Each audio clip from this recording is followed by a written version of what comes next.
Hello noobs, Xtali here. If you haven't been living under a rock, you've probably heard of DayZ. Now for those of you who are in the Stone Age, DayZ is Ep2 mod with zombies. It is probably one of the best zombie survival games you will ever play. And if you're not going to play it, you're gonna do yourself injustice. After you bought Arma 2 and Combined Operations, you're ready to go into the vast world of DayZ. It is 224 square kilometers of sweet zombie ass-kicking, loot-grabbing, survival awesomeness. Now, you might be thinking, oh, I'm ready, bring on the zombies. Now, I'm gonna stop you right there. This ain't no arcade Left 4 Dead, this is a real survivor game. First, learn the controls. You don't want to go into the world without knowing how to pick up a gun. The basics are you move with the WASD, you change stance positions with Z, X, and C, and you pick up gear with G and so on. Now you're ready to rock. First, as you spawn in, you'll be prompted with a male or female choice. And for everyone out there, picking female gets you less shot, just so you know. And the first things you should know is these things on the right. The first thing is the debug monitor. It tells you your kills, headshots, and so on. It will also tell you how much blood you have, which you can restore by eating or having a blood transfusion. And you might bleed if you get wounded. And no, if you pick a woman, you don't get periods and you won't bleed randomly. And also important are these eye and ear icons. They show you how much a zombie can see you at any given time. Stand up and you'll be faster and also seen from afar, or lay down and you're basically a turtle, but most of the time you're invisible. Under that you can see your tier status, which you should replenish once it starts blinking in red, by drinking soda or water.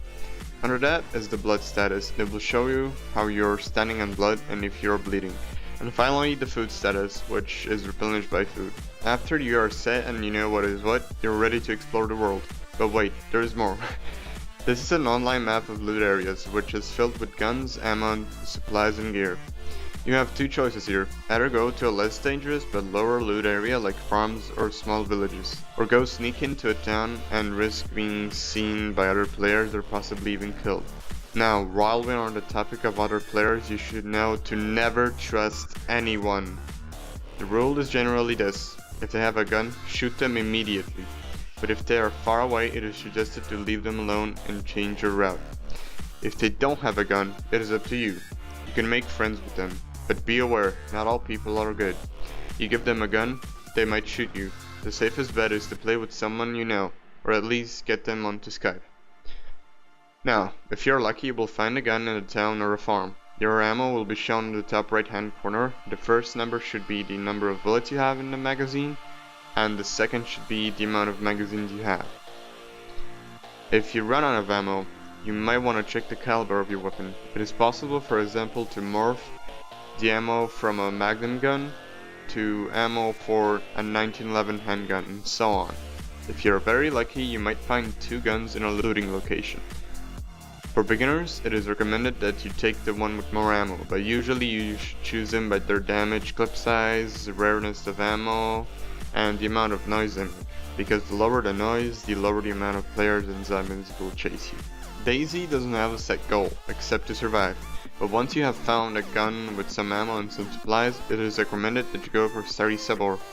It is a village with a military base near it, where you can find gear like binoculars, bigger backpacks, and better guns. But be aware, scan the environment first. There are players lurking in the forest waiting to kill anyone that approaches the base. After that, the usual practice is to go set up a camp with a tent and a fireplace so you can store your loot there. Once you have done that, your main goal should be go for the crown jewel, the northwest airfield. This thing has so many supplies, you're going to be set for life if you survive. Be aware, there are a ton of zombies and other players who will kill anyone they see. For this task, it's recommended you have a group. It is extremely hard to loot there alone. Now, by the time you have looted some guns in the base, night is going to fall, and your bravness will be put to the test. It is easier to loot because the zombies are basically blind and the other players will have a hard time seeing you. But keep in mind, there are night vision goggles which will help you see at night, and some other players may have them. If you get your hands on these, you're pretty much set for all the nights. If you manage to survive all of that, you're generally set. There are other activities now. It is generally recommended that you join a community at this point. Go to one server and stick to it. The community will most likely have a camp set up somewhere and a lot of loot there, which they will share once you join them.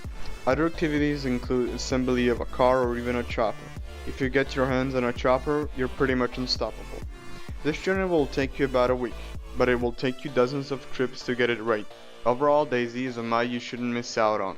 No other game will ever provide you with this kind of mood and experience.